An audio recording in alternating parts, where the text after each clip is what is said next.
Hey guys, what's up? My name is T-Space and welcome back to another episode of Off the Tee, where you guys ask me a question relative to Battlefield 3 or off the topic of Battlefield 3, whether that be another game or a personal question. So let's just get right into the questions. I have a lot of questions today, so this might be a very lengthy video, but let's see how fast I can get through them. Well, actually, I'll take my time. I don't want to skip over anything that I might regret. So the first question comes in from Barrage. I don't. It's IOBPK Barrage. So Barrage asks, thanks a lot for taking your time to answer my question. I was just wondering, is it worth it to move from Xbox to PC? I'm not gonna lie, I'm a beast of a player in Xbox, but I'm thinking about switching to PC. Should I do it? Well, there are a lot of things that comes into play when you are gonna switch from a console to a PC, and the first one is money. Now, if you don't have a good, or I would say a decent gaming computer, then playing Battlefield 3 might be very difficult for you to actually enjoy it, because most PC players have an average around 60 frames per second or more, and that's a huge deal. If you don't have that minimum amount of frames, you might be lacking and missing out on how awesome Battlefield 3 can be. Now, let's say you already have a gaming computer and it's pretty awesome. To say the truth, most console players, I'm assuming, I mean, this is just going off of I guess common knowledge, but basically most console players only use 3 fingers on both their right and left hand. So the 3 fingers are the thumbs, the index finger, and then your middle finger. So basically your thumbs are used for the analog sticks and I guess the D-pad and the buttons pressing or something, right? And then your index fingers for your right bumper or the top bumper or whatever they call it, and then your left and right are for your trigger fingers, I guess you could say. And then the other 2 fingers that you use, which are your ring and your pinky finger, are there to hold the controller tightly within your hand, so you have like a good grip. So I don't know, you could feel more into the game. But basically, since you're only using mainly 3 fingers for the console, when you switch over to PC, you might have to add 2 more fingers to your left hand. For myself, I use pretty much every finger on my left hand, and I think every single finger except for the thumb has more than 2 buttons that it has to memorize. So what I'm trying to say is, when you switch over to PC gaming, there are going to be a lot of different hotkeys that you'll probably have to memorize. But then again, if it's too complicated, you can always configure it to the way that you like. But mostly, if you don't want to change your default settings, there are a lot of buttons that you're probably going to have to memorize, and that can take some time. So if you are determined, I have no doubt that you'll get better at PC gamer or PC gaming in no time. So it's really not too big of a deal if you do switch over, because if you say you're a pretty good player in Xbox, I'm pretty sure you can be a pretty good player in PC. You just got to be determined, and you have to put in the time to get better. It's not going to happen overnight, because, well, if it was, then you probably wouldn't be asking me this question.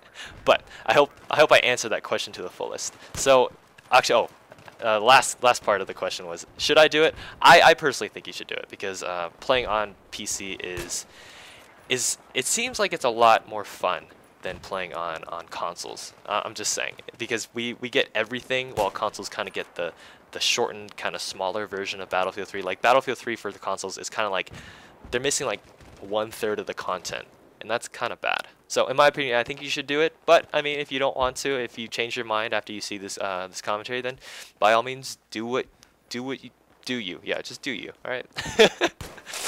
Next question is coming from Neo Fears Beast, and he asked, thanks for answering my question in the last episode of Off the Tee. Now here's my new question.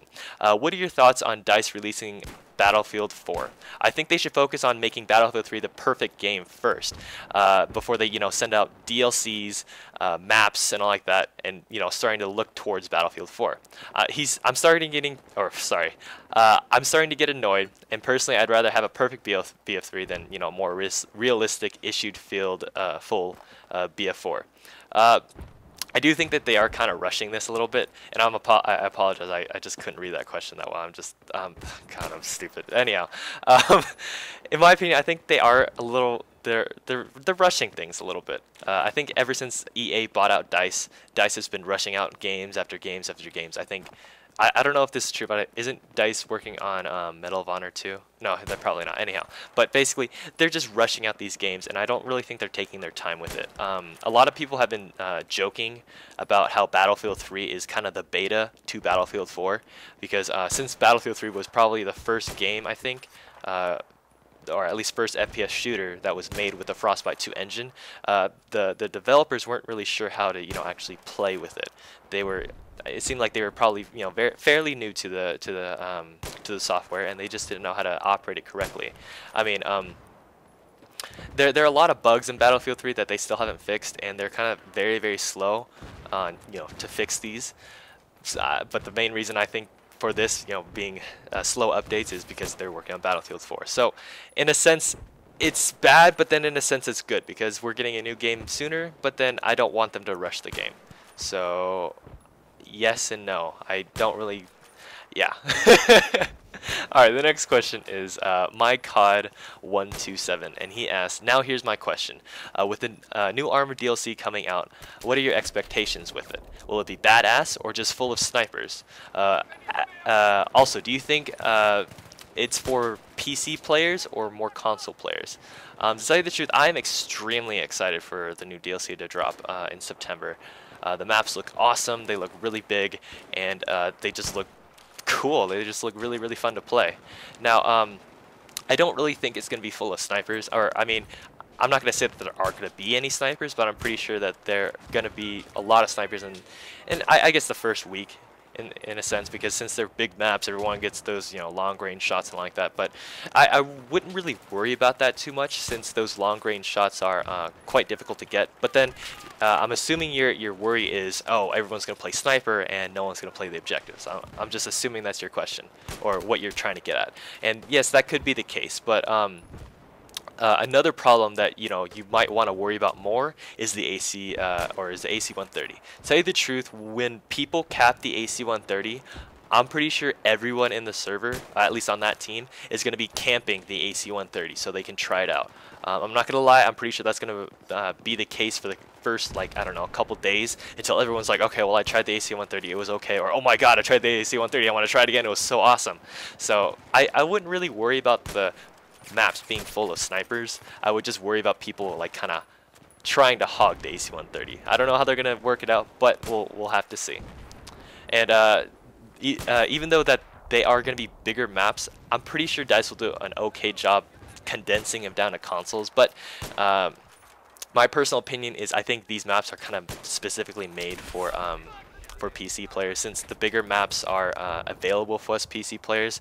You console players are kind of left out, and I do feel sorry, because I don't know, I think everyone should have the same effect when they are playing Battlefield, whether they're on console or PC. Alright, now going on to the fourth question, and it comes by Only Casual 1, and he says, hi T-Space, I was wondering if you use one of the side buttons on your G500 mouse to switch to your secondary when you're sniping, or do you feel it's unnecessary? To tell you the truth, the only reason why I use the buttons on the side of my G500 Logitech gaming mouse is for push to talk. Other than that, I am pretty much used to clicking 1 through 5 above my WASD keys to switch out my weapons. I don't know, I just got used to it, and I don't really see a use or a need to use one of my side buttons to switch to a different, let's say my pistol or my knife or whatever, because I don't know, I'm just not used to it. I grew up playing FPS games, selecting my weapons through 1 through 5 above my WASD key, and it just kind of stuck. So I mean, I don't want to change what I've been doing for years, just because it might be a little faster or whatever. I mean, even though people might say it's a little faster, to me it might be a little slower because I'm not used to it, and frankly I don't want to get used to it. So therefore I'm not determined to get better with it, and it'll probably hinder my gameplay. And now the last question comes from Dark Silence 130. Now this is a pretty long question. He has 2 questions, so I'm gonna try my best to answer both of them. So here we go. What are your thoughts on PC games versus consoles? Typically, or sorry, let me start that over. What are your thoughts on gaming on PC versus gaming on systems, typically consoles, because you mentioned in your first game you played on PlayStation.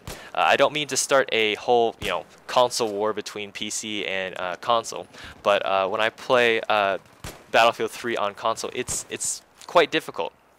When I nudge the joystick to the right, it completely goes over my target's head. Whereas on PC, it's a lot easier. I'd say the truth, I'm pretty sure it is a lot easier to play Twitch shooters on the PC because you have more control over your mouse, and therefore you can get those pretty sick shots. But some console games like Halo and Call of Duty were specifically made for those games, and they handle really well. I really wish that DICE actually separated the two configurations for PC and consoles to the point where both PC and console would feel at home. Because for one, the PC has like the scrolling function where if you wanna, you can scroll through the spawn points that you are given with your WASD or your arrow keys, and that kind of resembles something from a console port. Because for consoles, since you have the controllers, you can move up and down and side to side. I mean, whereas in PC players, we can pretty much move wherever we want with the mouse, and we don't have to scroll through a list of spawns in order to get to the spawn that we want. So I think that's kind of whatever. But I really do wish they kind of separated off, so like they made a game, or they made Battlefield 3 specifically for consoles, and then they made Battlefield 3 specifically made for PCs. I think that would kind of help out both sides. Now his second question is, what other games do you play? Have you ever heard of the game called Amnesia? If not, it's a horror game on the PC and costs $10. You should get it. The Slender was awesome. You should do this too. Alright, well, okay. To tell you the truth, if you guys saw one of my friends commenting on my Road to Headshots video part 3, he said you should play, or you should do a let's play of Amnesia. So me jokingly saying, haha, alright, well if you buy it for me, then I guess why not? So I thought, the reverse psychology would make it so that he wouldn't buy it for me. The next day, fucking bought it for me. So I guess I will be playing Amnesia in the future. I don't know. I'm really scared. I was very scared when I was playing Slenderman, and I've seen Amnesia gameplays. I actually watched Day9 play Amnesia, and he freaked out. And oh my god, I am like so scared right now. But I mean, if you guys want to see it, then I guess I'll have to try. But I don't. Okay, we'll just see. Okay, we'll just see whether or not I can do it or not. I'm pretty sure I can, but then again, I don't know. I might second guess myself and just have nightmares after I play it, and I don't want to have that. But I guess I will play it since I have it. So yeah. But that pretty much wraps up the episode of Off the Tee. Now, if you want to be featured for the next episode of Off the Tee, go ahead and leave me a private message titled Off the Tee and send me your questions that way. It makes it a little easier for me, so I don't have to search through the comments and actually look for certain questions. Now, before I let you guys go, I have one question for you guys. Now, one of my subscribers asked me to do a Let's Play on DayZ. Now, I was kind of on the fence about this, although I did say if you guys want to do it in the comments, that is, then I will do it.